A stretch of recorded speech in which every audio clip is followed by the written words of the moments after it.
हूं निश्चित। अगर आप देख रहे हैं कैपिटल टीवी, तो भाजपा में आज से नवीन युग शुरू हो गया है। बता दें आपको कि आज से नवीन युग की शुरुआत हो गई है, जहां एक युवा और ऊर्जावान नेता ने दुनिया की सबसे बड़ी राजनीतिक पार्टी की कमान संभाली है।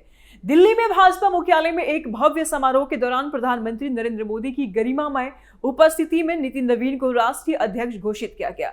इस ऐतिहासिक मौके पर केंद्रीय गृह मंत्री अमित शाह, रक्षा मंत्री राजनाथ सिंह, केंद्रीय मंत्री नितिन गडकरी सहित कई वरिष्ठ नेता, भाजपा शासित राज्यों के मुख्यमंत्री और पार्टी के प्रमुख पदाधिकारी मौजूद थे। मुख्यालय का माहौल उत्साह से भरा हुआ था, जहां हर तरफ कमल के फूलों की सजावट और जय श्री राम के नारे गूंज रहे हैं। प्रधानमंत्री मोदी ने खुद नितिन नवीन का अभिनंदन किया और उन्हें बधाई देते हुए कहा कि यह युवा नेतृत्व पार्टी को नई ऊंचाइयों पर ले जाएगा। निवर्तमान राष्ट्रीय अध्यक्ष जेपी नड्डा ने भी नितिन नवीन को शुभकामनाएं दी और पार्टी की एकजुटता पर जोर दिया। इस समारोह में नितिन नवीन ने पदभार ग्रहण करते हुए अपनी प्रतिबद्धता जताई कि वे पार्टी को और मजबूत बनाएंगे और प्रधानमंत्री मोदी के विजन को हर कोने तक पहुंचाएंगे। उधर नितिन नवीन के पैतृक गांव में भी जश्न का माहौल देखा जा रहा है, जहां सुबह से ही लोग उत्साह में डूबे हुए हैं। बिहार के नवादा जिले में उनके पैतृक घर है और अमावा में, पैतृक गांव अमावा में भव्य उत्साह मनाया जा रहा है, जहां 251 किलो लड्डू बनाए गए हैं, गुलाल की होली खेली जा रही है और पूरे गांव में खुशी की लहर दौड़ रही है। स्थानीय विधायक अनिल सिंह ने बताया कि गांववासी नितिन नवीन को अपना बेटा मानते हैं और उनकी इस उपलब्धि पर काफी गर्व महसूस कर रहे हैं। गांव की गलियों में ढोल नगाड़े बज रहे हैं, महिलाएं मंगल गीत गा रही हैं और युवा नारे लगा रहे हैं। यह दृश्य बिहार की राजनीतिक विरासत को दर्शाता है, जहां से नितिन नवीन जैसे नेता उभरकर राष्ट्रीय स्तर पर चमकते हैं। अब बात करते हैं नितिन नवीन की चुनौतियों की, क्योंकि भाजपा अध्यक्ष के रूप में उनकी पारी शुरू से रही है और उनके सामने कई बड़ी जिम्मेदारियां हैं। सबसे पहले असम और पश्चिम बंगाल विधानसभा चुनाव, जो मार्च 2026 में होने वाले हैं। असम में भाजपा पिछले 10 सालों से सत्ता में है, जहां पहले सर्बानंद सोनोवाल और अब हिमंता बिस्वा शर्मा के नेतृत्व में पार्टी हैट्रिक लगाने की तैयारी में है। असम में चाय बागानों से लेकर ब्रह्मपुत्र नदी तक भगवा। असम में चाय बागानों से लेकर ब्रह्मपुत्र नदी के किनारों तक भाजपा ही भाजपा नजर आ रही है। इनकी भाजपा की जड़ें मजबूत हुई है, लेकिन विपक्षी दलों जैसे कि कांग्रेस और AIUDF की चुनौती बनी हुई है। नितिन नवीन को यहाँ संगठन को और मजबूत करना होगा। स्थानीय मुद्दों जैसे कि बाढ़ नियंत्रण, नागरिकता और विकास पर फोकस करना होगा ताकि पार्टी की जीत सुनिश्चित हो। और इसी तरह पश्चिम बंगाल में चुनौती और बड़ी है, जहां 15 सालों से ममता बनर्जी की तृणमूल कांग्रेस सत्ता में काबिज है। बंगाल में भाजपा ने 2021 में अच्छा प्रदर्शन किया था, लेकिन सत्ता हासिल नहीं कर पाए और अब 2026 में कमल खिलाने के लिए नितिन नवीन को बंगाल की सांस्कृतिक पहचान, हिंदुत्व और विकास के एजेंडे को आगे बढ़ाना होगा। जहां हिंसा और राजनीतिक टकराव की चुनौती है, पार्टी को ग्रामीण इलाकों में पैठ बढ़ानी होगी, जहां TMC की पकड़ मजबूत है। तमिलनाडु में राह नहीं होगी आसान।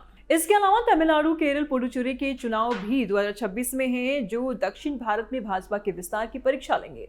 केरल में भाजपा को 20% वोट मिल रहे हैं, लेकिन सीटों में तब्दील नहीं हो रहा है।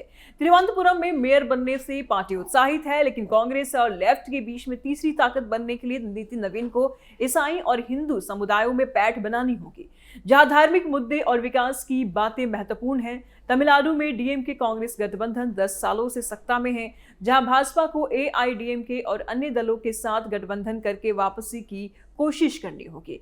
जहां द्रविड़ राजनीति और भाषाई पहचान की चुनौती है, पुडुचेरी में सत्ता कायम रखने की जिम्मेदारी भी है, जहां स्थानीय मुद्दों पर फोकस काफी ज्यादा जरूरी है। उत्तर प्रदेश विधानसभा चुनाव एक बड़ी चुनौती। 2027 की शुरुआत में उत्तर प्रदेश विधानसभा चुनाव है, जो हमेशा लोकसभा का सेमीफाइनल माना जाता है। यहाँ 10 सालों से योगी आदित्यनाथ के नेतृत्व में भाजपा सत्ता में है, लेकिन तीसरी बार जनादेश हासिल करने के लिए कानून व्यवस्था, विकास और हिंदुत्व के एजेंडे को मजबूत करना होगा। विपक्षी सपा और बसपा की चुनौती बनी हुई है और इसके अलावा देश की 65% आबादी 35 साल से कम उम्र की है और इसलिए नितिन नवीन की सबसे बड़ी चुनौती युवाओं को भाजपा के साथ जोड़ना है, जहां डिजिटल कैंपेन, रोजगार और शिक्षा के मुद्दों पर फोकस जरूरी है। अब मुहूर्त की बात कर लें तो नितिन नवीन ने हिंदू पंचांग के अनुसार अभिजीत मुहूर्त में पदभार ग्रहण किया। अभिजीत मुहूर्त जो हिंदू पंचांग के अनुसार मकर संक्रांति के बाद का शुभ समय माना जाता है और ये तिथि सूर्य के उत्तरायण होने के बाद की जाती है। जो नई शुरुआत और सफलता का प्रतीक है। पार्टी के कई नेता इसे शुभ मुहूर्त मानते हैं क्योंकि जनवरी का यह समय ठंड की विदाई और बसंत की शुरुआत का संकेत देता है, जो पार्टी के लिए नई ऊर्जा का प्रतीक है। प्रधानमंत्री मोदी की उपस्थिति ने इस मुहूर्त को और पवित्र बना दिया है। नितिन नवीन का है बिहार से खास नाता। अब बिहार कनेक्शन पर आते हैं क्योंकि नितिन नवीन की जड़ें बिहार से गहराई हुई हैं और वे 23 मई 1980 को रांची में जन्मे, लेकिन उनका परिवार बिहार से है, जहां उनके पिता स्वर्गीय नवीन किशोर प्रसाद सिन्हा भाजपा के वरिष्ठ नेता और पटना वेस्ट से 4 बार विधायक रहे। मां मीरा सिन्हा ने भी परिवार को राजनीतिक विरासत दी। नितिन नवीन का पैतृक गांव नवादा का अमावा है, जहां से वे छुट्टियों में जाते हैं और लगातार स्थानीय मुद्दों से भी जुड़े रहते हैं। बिहार में उनकी राजनीतिक यात्रा 2006 से शुरू हुई, जब पिता की मृत्यु के बाद पटना वेस्ट से उपचुनाव जीते। उसके बाद बंकीपुर से 2010, 2015, 2020 और 2025 में लगातार जीतकर 5 बार विधायक बने।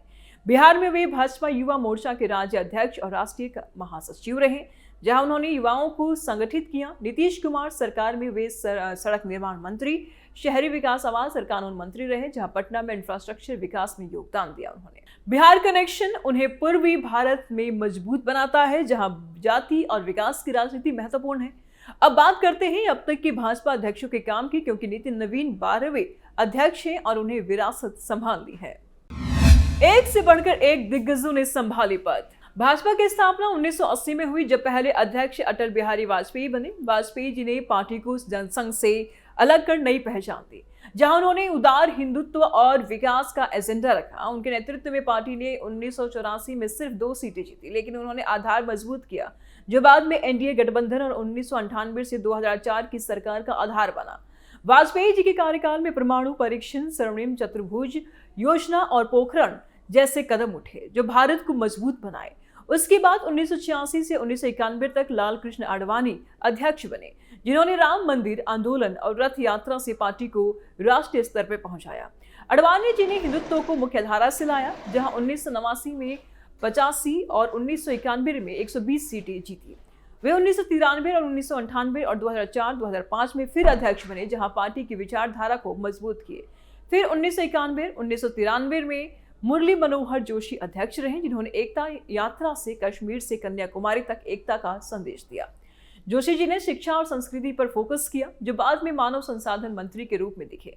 1998 से 2000 में कुशाभाऊ ठाकरे अध्यक्ष बने, जो आरएसएस पृष्ठभूमि से थे और संगठन को बूथ स्तर पर मजबूत किए। उन्होंने कार्यकर्ताओं की ट्रेनिंग पर काफी जोर दिया। और फिर 2000 में बंगारू लक्ष्मण, जो पहले दलित अध्यक्ष थे, उन्होंने पार्टी को सामाजिक समावेश की दिशा दी, लेकिन उनका कार्यकाल विवादों में रहा। 2001 में जन कृष्णमूर्ति अंतरिम अध्यक्ष बने, जिन्होंने पार्टी को स्थिरता दी। फिर 2001 से 2004 में एम वेंकैया नायडू, जो दक्षिण से थे, उन्होंने पार्टी को आंध्र और दक्षिण में विस्तार दिया, जहां शाइनिंग इंडिया कैंपेन चलाया। 2005 से 2009 में राजनाथ सिंह ने कमान संभाली, पहली बार अध्यक्ष बने, जिन्होंने 2004 की हार के बाद पार्टी को पुनर्जीवित किया, किसान मुद्दों पर फोकस किया। और फिर 2009 से 2013 में नितिन गडकरी, जिन्होंने सदस्य अभियान से 10 करोड़ सदस्य बनाए और इंफ्रास्ट्रक्चर पर जोर दिया। राजनाथ सिंह 2013 से 2014 में फिर लौटे, जहां मोदी को पीएम उम्मीदवार बनाया और 2014 की जीत का आधार रखा। 2014 से 2019 में अमित शाह अध्यक्ष बने, जिन्होंने बूथ मैनेजमेंट, सदस्यता ड्राइव और राजनीतिक गठबंधनों से 2014 में 2082 और 2019 में तकरीबन 303 सीटें जीती। शाह जी ने पूर्वोत्तर और दक्षिण में विस्तार किया, जहां नागरिकता कानून और ट्रिपल तलाक जैसे कदम उठे। फिर 2020 से 2025 में जेपी नड्डा, जिन्होंने कोविड काल में पार्टी को संगठित रखा, सेवा अभियान चलाया और 2025 लोकसभा में बहुमत दिलाया। नड्डा जी ने स्वास्थ्य और संगठन पर खास फोकस किया। नितिन नवीन के कंधे पर है बड़ी जिम्मेदारी। अब नितिन नवीन की जिम्मेदारियां हैं काफी है, जहां वे युवा अध्यक्ष के रूप में पार्टी को डिजिटल युग में ले जाएंगे। उनकी पहली जिम्मेदारी संगठन को मजबूत करना होगा, जहां बूथ स्तर पर कार्यकर्ताओं को ट्रेनिंग, सदस्यता बढ़ाना और महिलाओं, युवाओं को शामिल करना भी शामिल हो। चुनावी तैयारी में वे रणनीति बनाएंगे, गठबंधनों को मजबूत करेंगे और विपक्ष के हमलों का जवाब देंगे। हिंदुत्व, विकास और राष्ट्रवाद के एजेंडे को आगे बढ़ाना, जहां राम मंदिर से लेकर आत्मनिर्भर भारत तक फोकस रहेगा। युवाओं के लिए रोजगार, स्किल डेवलपमेंट और डिजिटल कैंपेन, क्योंकि 65% आबादी युवा हैं। दक्षिण और पूर्व में विस्तार, जहां केरल, तमिलनाडु में पैठ बढ़ानी होगी। कोविड जैसे चुनौतियों में सेवा कार्य और मोदी सरकार की योजनाओं को जन जन तक पहुंचाना। नितिन नवीन की ताकत बनी और उनकी युवा ऊर्जा बिहार की जमीनी समझ और केंद्रीय नेतृत्व से निकटता बनाती है, जो पार्टी को 2029 लोकसभा तक मजबूत बनाएगी। नितिन नवीन की ताकत उनकी युवा ऊर्जा है, बिहार की जमीनी समझ और केंद्रीय नेतृत्व से निकटता है, जो पार्टी को 2029 लोकसभा तक मजबूत बनाएगी। वो निर्विरोध चुने गए, जहां 37 नामांकन सेट दाखिल हुए, जिनमें मोदी, शाह, नड्डा, राजनाथ और गडकरी प्रस्तावक थे। यह दिखाता है कि पार्टी एकजुट है और नितिन नवीन पर भरोसा है। उनके नेतृत्व में भाजपा नई ऊंचाइयों को छुएगी, जहां विकास की गति तेज होगी और भारत विश्व गुरु बनेगा। असम, बंगाल, तमिलनाडु, केरल और पुडुचेरी की ताप। अब विस्तार से चुनौतियों पर गौर करें तो असम में जहां चाय मजदूरों की समस्याएं ज्यादा है, बाढ़ और असमिया पहचान महत्वपूर्ण मुद्दा है, वहां भाजपा ने एनआरसी और सीएए से आधार मजबूत किया है। लेकिन विपक्ष आरोप लगाता है कि नितिन नवीन को यहां हेमंता शर्मा के साथ मिलकर के कैंपेन चलाना होगा, जहां विकास परियोजनाएं जैसे हाईवे हो गया, इंडस्ट्री हब हो गए, उसको भी दिखाए जाएंगे। पश्चिम बंगाल में ममता की लोकप्रियता चुनौती है, क्योंकि ममता बनर्जी वहां पर गढ़ बना चुकी है, जहां भाजपा ने तकरीबन 2021 में 77 सीटें जीती, लेकिन हिंसा रोकनी होगी। नितिन नवीन बंगाली संस्कृति का सम्मान करते हुए हिंदुत्व को आगे बढ़ाएंगे, जहां दुर्गा पूजा और सुभाष बोस की विरासत पर फोकस करेंगे। तमिलनाडु में द्रविड़ पार्टियों का दबदबा है, लेकिन भाजपा अन्नामलाई जैसी युवा चेहरों से पैठ बना रही। गठबंधन जरूरी है। केरल में ईसाई मशीनरियों और मुस्लिम वोटों के बीच में हिंदू एकीकरण करना जरूरी है, जहां सबरीमाला मुद्दा अभी भी जीवित है। पुडुचेरी छोटा लेकिन महत्वपूर्ण है, जहां फ्रेंच विरासत और पर्यटन पर फोकस ज्यादा इंपॉर्टेंट रहे। उत्तर प्रदेश में योगी के लॉ एंड ऑर्डर, राम मंदिर और एक्सप्रेसवे ताकत, लेकिन किसान और जाति समीकरण संभालने होंगे। युवा चुनौती में सोशल मीडिया, स्टार्टअप और शिक्षा सुधार हुआ है, जहां नितिन नवीन खुद युवा हैं तो जुड़ाव आसान हो जाएगा। बिहार के कनेक्शन में उनका परिवार जनसंघ से जुड़ा, पिता ने इमरजेंसी में संघर्ष किया, नितिन ने VJYM में शुरुआत किया। बिहार में भाजपा को जेडीयू के साथ मजबूत किया। पिछड़े अध्यक्षों में वाजपेयी ने गठबंधन राजनीति सिखाई, आडवाणी ने आंदोलन, शाह ने चुनावी मशीनरी, नितिन की जिम्मेदारी में पर्यावरण भी है, महिला सशक्तिकरण भी है और डिजिटल इंडिया भी शामिल है। वे पार्टी को 20 करोड़ सदस्य बनाने का लक्ष्य रखेंगे, जहां ऑनलाइन सदस्यता और ऐप से जुड़ाव भी शामिल होगा। विदेश नीति में एनआरआई से जुड़ना और आंतरिक सुरक्षा पर फोकस रहेगा। कुल मिलाकर के नितिन नवीन का युग भाजपा के लिए सुनहरा होगा, जहां चुनौतियां अक्सर बनी रहेंगी और भारत मजबूत बनेगा। तो कैपिटल टीवी के स्पेशल स्टोरी में फिलहाल इतना ही। आगे की अपडेट के लिए देखते रहिए कैपिटल टीवी। नमस्कार।